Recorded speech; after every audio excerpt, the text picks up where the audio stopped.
ഇന്നത്തെ വീഡിയോയിലെ എൻ്റെ പ്രതിപാദ്യ വിഷയം കുത്തിയോട്ടം എന്ന അനുഷ്ഠാന കലാരൂപത്തെക്കുറിച്ചാണ്. നിങ്ങളെല്ലാവരും കേട്ടിട്ടുണ്ട് കുത്തിയോട്ടം ഇല്ലേ? ചെട്ടികുളങ്ങര ഭരണിയോടനുബന്ധിച്ച്, ആറ്റുകാൽ ഉത്സവത്തോടനുബന്ധിച്ച് അങ്ങനെ കേരളത്തിലെ മഹാദേവീക്ഷേത്രങ്ങളിലെല്ലാം നടത്തപ്പെടുന്ന ഒരു വഴിപാടാണ് ഈ കുത്തിയോട്ടം എന്നുള്ളത്. അപ്പോൾ ആ കുത്തിയോട്ടത്തിനെ കുറിച്ചുള്ള കുറച്ച് കാര്യങ്ങൾ ഈ വീഡിയോയിലൂടെ നിങ്ങൾക്ക് ഞാൻ പറഞ്ഞ് മനസ്സിലാക്കി തരാം. നമുക്ക് അതിലേക്ക് ഒന്ന് കടക്കാം. ദക്ഷിണ കേരളത്തിലെ ഭഗവതി ക്ഷേത്രങ്ങളിൽ നടക്കുന്ന ഒരു ദ്രാവിഡ അനുഷ്ഠാന കലയാണ് കുത്തിയോട്ടം. ചെട്ടികുളങ്ങര ശ്രീ ഭഗവതി ക്ഷേത്രം, ആറ്റുകാൽ ശ്രീ ഭഗവതി ക്ഷേത്രം, കാർത്തികപ്പള്ളി വലിയകുളങ്ങര ദേവീക്ഷേത്രം തുടങ്ങി പല ശാക്തേയ ക്ഷേത്രങ്ങളിലും കുത്തിയോട്ടം നടത്തിവരുന്നു. ഭക്തജനങ്ങൾ ആദിപരാശക്തിക്ക് വഴിപാടായി നടത്തുന്ന ഒന്നാണ് ഇത്. ചെട്ടികുളങ്ങരയുടെ പരിസര പ്രദേശങ്ങളിൽ നിരവധി കുത്തിയോട്ട സംഘങ്ങളും ആശാന്മാരും ഉണ്ട്. പ്രധാനമായും ബാലന്മാരെയാണ് പരിശീലനം നൽകുന്നത്.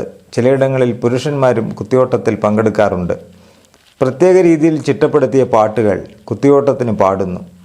കുത്തിയോട്ടത്തിൽ ആൺകുട്ടികൾക്ക് എല്ലാ അനുഷ്ഠാനപരമായ ചടങ്ങുകളും ഒരാഴ്ച കൊണ്ട്, അതായത് ശിവരാത്രി മുതൽ ഭരണി ദിവസം വരെയുള്ള ദിവസം പഠിപ്പിച്ചു കൊടുക്കുന്നു.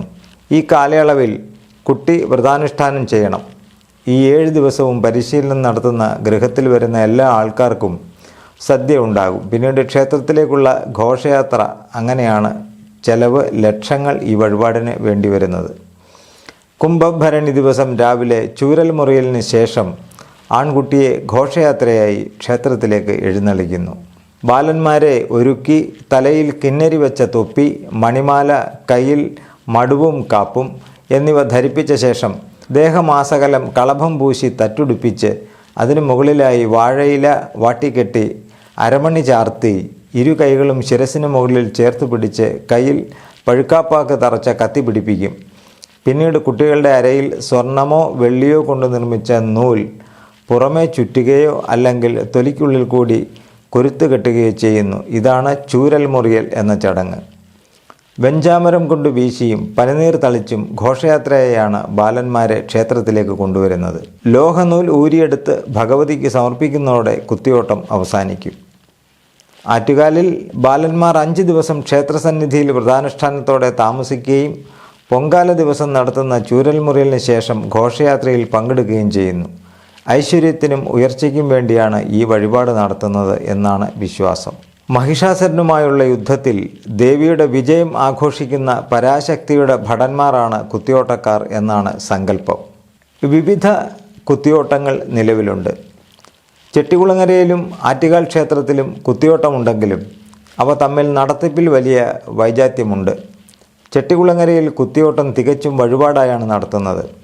ചൂരൽ മുറിയാനുള്ള കുട്ടികളെ വ്യക്തികൾ ഏറ്റെടുത്ത് 7 ദിവസത്തെ വ്രതത്തോടെ കുംഭഭരണി നാൾ ആഘോഷത്തോടെ ചെട്ടികുളങ്ങര ക്ഷേത്രത്തിലേക്ക് ആനയിക്കുന്നു. കൊല്ലം ജില്ലയിലും മറ്റും പുരുഷന്മാർ നിലവിളക്ക് വെച്ച് ദേവീസ്തുതികൾ ചൊല്ലി നൃത്തം ചെയ്താണ് കുത്തിയോട്ടം നടത്തുന്നത്. എന്നാൽ ആറ്റുകാൽ ക്ഷേത്രത്തിൽ കുത്തിയോട്ടത്തിൽ പങ്കെടുക്കാൻ ആഗ്രഹിക്കുന്ന കുട്ടികൾ ക്ഷേത്രത്തിലാണ് ഭജനമിരിക്കേണ്ടത്. കുത്തിയോട്ടം വഴിപാടായി നേരുന്ന ഭക്തർ ആദ്യമായി യോഗ്യനായ ആചാര്യനെ നിശ്ചയിക്കുന്നു. യജ്ഞവിധി അറിയുന്നവനും ഭയഭക്തി ബഹുമാനത്തോടെ കാര്യങ്ങൾ നടത്തുന്നയാളും കർമ്മം അറിയുന്നയാളും അബ്രാഹ്മണനും ആയിരിക്കണം ഈ ആചാര്യൻ. ആചാര്യനെ നിശ്ചയിച്ചാൽ ആചാര്യനെ കർമ്മം നടത്താൻ ആചാരപൂർവ്വം ഏൽപ്പിക്കണം. പിന്നീട് കുത്തിയോട്ട സംബന്ധിയായ എല്ലാ കാര്യങ്ങളും ആചാര്യൻ്റെ അനുജ്ഞ വാങ്ങി നിർദ്ദേശാനുസരണം വേണം നടത്തേണ്ടത്. കുത്തിയോട്ടം ആരംഭിക്കുന്നതിന് മുൻപ് വഴിപാടുകാരൻ കുടുംബദേവത, ദേശദേവത, ആരാധനാമൂർത്തികൾ, സർപ്പദൈവങ്ങൾ, പിതൃക്കൾ തുടങ്ങിയവർക്ക് യഥാവിധി വഴിപാട് നടത്തി അനുവാദം വാങ്ങണം. കൂടാതെ ഏതെങ്കിലും വിധത്തിൽ നേർന്നതും വിട്ടുപോയതുമായ എല്ലാ നേർച്ചകളും വഴിപാടുകളും ഉണ്ടെങ്കിൽ അവയും തീർത്തിരിക്കണം. കുത്തിയോട്ട വഴിപാടിനായി കുട്ടികളെ തിരഞ്ഞെടുക്കുമ്പോൾ 5 മുതൽ 7 വയസ്സുവരെയുള്ള അംഗവൈകല്യമോ പകർച്ചവ്യാധിയോ ഇല്ലാത്ത വഴിപാടുകാരൻ്റെ സ്വന്തമോ രക്തബന്ധത്തിലുള്ളതോ ആയ കുട്ടികളാകണം വേണ്ടത്.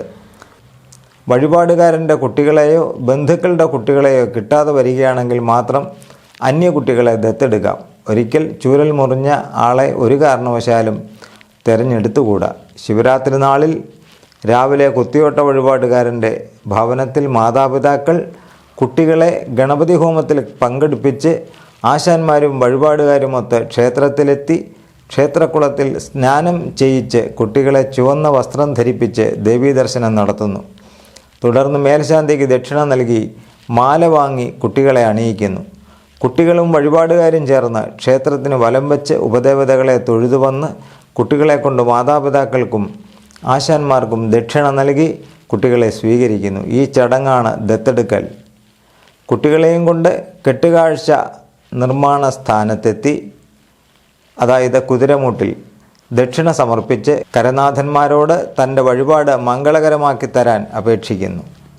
കുത്തിയോട്ടത്തിൻ്റെ അനുഷ്ഠാനത്തെപ്പറ്റി പറയുകയാണെങ്കിൽ, ശിവരാത്രി നാളിൽ വഴിപാടുകാരൻ്റെ ഭവനത്തിൽ നിന്ന് കുട്ടികളെ ക്ഷേത്രദർശനം നടത്തിച്ചു വന്ന ശേഷം ആശാന്മാർക്ക് കൈമാറുന്നു. വഴിപാടുകാരൻ്റെ വീട് ഈ ദിവസങ്ങളിൽ ശുദ്ധമായിരിക്കണം. കുത്തിയോട്ട ഭവനങ്ങളിൽ പ്രത്യേകം തയ്യാറാക്കിയ മണ്ഡപത്തിൽ ദേവിയെ പത്മമിട്ട് ഒരു പീഠത്തിൽ ആവാഹിച്ചിരുത്തി ഒരു വാളും വെച്ച് പൂജ ചെയ്യുന്നു. ഗണപതി പൂജ ചെയ്ത ശേഷം 12 വിളക്കുകൾ സ്ഥാപിക്കുന്നു. ഇത് 12 രാശികളെ പ്രതിനിധാനം ചെയ്യുന്നു. വിളക്ക് കൊളുത്തിയ ശേഷം ആശാന്മാർ കുട്ടികളെ ആരതി ഒഴിഞ്ഞ് മാലയിടിച്ച് കുത്തിയോട്ട കളത്തിലേക്ക് ആനയിക്കുന്നു. കുത്തിയോട്ട ആശാന്മാർ കുത്തിയോട്ട പാട്ടും ചുവടുകളും ഈ കുട്ടികളെ പരിശീലിപ്പിക്കുന്നു എന്നാണ് സങ്കല്പം. ഗണപതി മണ്ഡപത്തിൽ വിളക്ക് വയ്ക്കുമ്പോൾ ഭദ്രദീപം, ബ്രഹ്മാവിഷ്ണു മഹേശ്വരന്മാർ, അഷ്ടദിക്പാലകന്മാർ, സർപ്പദൈവങ്ങൾ, പിതൃക്കൾ, ഉപാസനാമൂർത്തി എന്നിവർക്കും സങ്കല്പത്തിൽ വിളക്കൊരുക്കണം.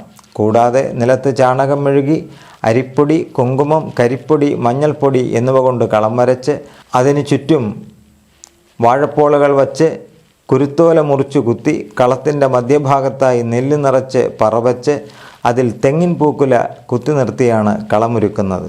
കുത്തിയോട്ടത്തിൻ്റെ വേഷവിധാനത്തെപ്പറ്റി പറയുകയാണെങ്കിൽ, പണ്ട് പട്ടും കുരുത്തോലയുമായിരുന്നു ചുവടാശാന്മാർ അണിഞ്ഞിരുന്നത്. എന്നാൽ ഇന്ന് അത് തോർത്തുമുണ്ടാക്കി. കൊല്ലവർഷം 1174 ശ്രീ ലളിതാംബിക കുത്തിയോട്ട സമിതിയാണ് രൂപകൽപ്പന ചെയ്തത്. കുത്തിയോട്ടത്തിൻ്റെ വേഷവിധാനത്തെപ്പറ്റി പറയുകയാണെങ്കിൽ, പണ്ട് പട്ടും കുരുത്തോലയുമായിരുന്നു ചുവടാശാന്മാർ അണിഞ്ഞിരുന്നത് എങ്കിൽ ഇന്ന് അത് തോർത്തുമുണ്ടാണ്. കുത്തിയോട്ടത്തിലെ പാട്ടുകളെപ്പറ്റി പറയുകയാണെങ്കിൽ, ദേവീസ്തുതികളും ദേവീ മഹാത്മ്യം കഥയുമാണ് കളത്തിൽ ആദ്യം പാടുന്നത്.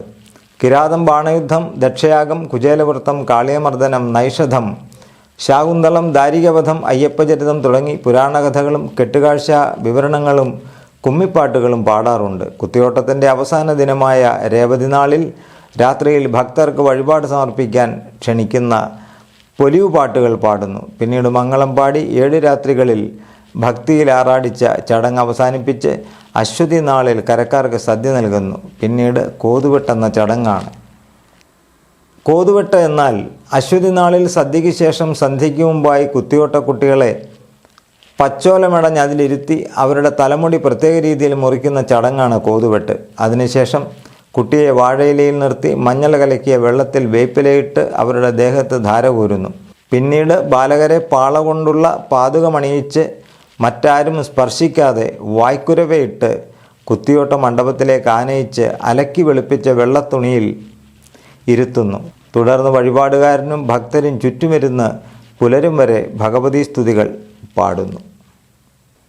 കുത്തിയോട്ടത്തിൻ്റെ പരിശീലനത്തെക്കുറിച്ച് പറയുകയാണെങ്കിൽ, പ്രധാനമായും ബാലന്മാരെയാണ് പരിശീലനം നൽകുന്നത്. ചിലയിടങ്ങളിൽ പുരുഷന്മാരും കുത്തിയോട്ടത്തിൽ പങ്കെടുക്കാറുണ്ട്. പ്രത്യേക രീതിയിൽ ചിട്ടപ്പെടുത്തിയ പാട്ടുകൾ കുത്തിയോട്ടത്തിന് പാടുന്നു. തന്നന്ന താനന എന്ന രീതിയിലുള്ള ഈ പാട്ടുകൾ മധ്യ തിരുവിതാംകൂറുകാർക്ക് പരിചിതമാണ്. ആദ്യകാലത്ത് ഈ കലാരൂപം ചെട്ടികുളങ്ങരയുടെ പരിസര പ്രദേശങ്ങളിൽ മാത്രം ഒതുങ്ങി നിന്നിരുന്നു. എന്നാൽ പിന്നീട് മറ്റു വിദൂര സ്ഥലങ്ങളിലുള്ള ആളുകൾ ഈ വഴിപാട് നടത്തുവാൻ തുടങ്ങി. അങ്ങനെ മറ്റ് സ്ഥലങ്ങളിലേക്കും ഇത് വ്യാപിക്കുവാൻ തുടങ്ങി. കുത്തിയോട്ടത്തിന് ഉപയോഗിക്കുന്ന പ്രത്യേകമായി ചിട്ടപ്പെടുത്തിയ പാട്ടുകളെ കുത്തിയോട്ട കുമ്മികളെന്ന് പറയുന്നു. ആദ്യകാലങ്ങളിൽ കുമ്മി രീതിയിലുള്ള പാട്ടുകൾ ഉണ്ടായിരുന്നില്ല. കുത്തിയോട്ടത്തിന് ദ്രുത രീതിയിലുള്ള ചലനങ്ങൾ നൽകുവാനായി പിന്നീട് കുമ്മി ശൈലിയിലുള്ള പാട്ടുകൾ കൂടി ഉണ്ടായി. ഈ പാട്ടുകൾ പ്രധാനമായും പരാശക്തിയുടെ മാഹാത്മ്യങ്ങളെ പ്രകീർത്തിച്ചുകൊണ്ടുള്ളതാണ്. കുത്തിയോട്ട പാട്ടുകളെ ജനപ്രിയമാക്കുന്നതിൽ നിർണായക പങ്കുവഹിച്ച കലാകാരനാണ് വിജയരാഘവ കുറുപ്പ്. കുത്തിയോട്ടമെന്ന അനുഷ്ഠാന കലാരൂപത്തെക്കുറിച്ചുള്ള ഒരു ഏകദേശ ധാരണ നിങ്ങൾക്കുണ്ടായി കാണുമെന്ന് കരുതുന്നു. മറ്റൊരു വീഡിയോയുമായി കാണും വരെ നമസ്കാരം.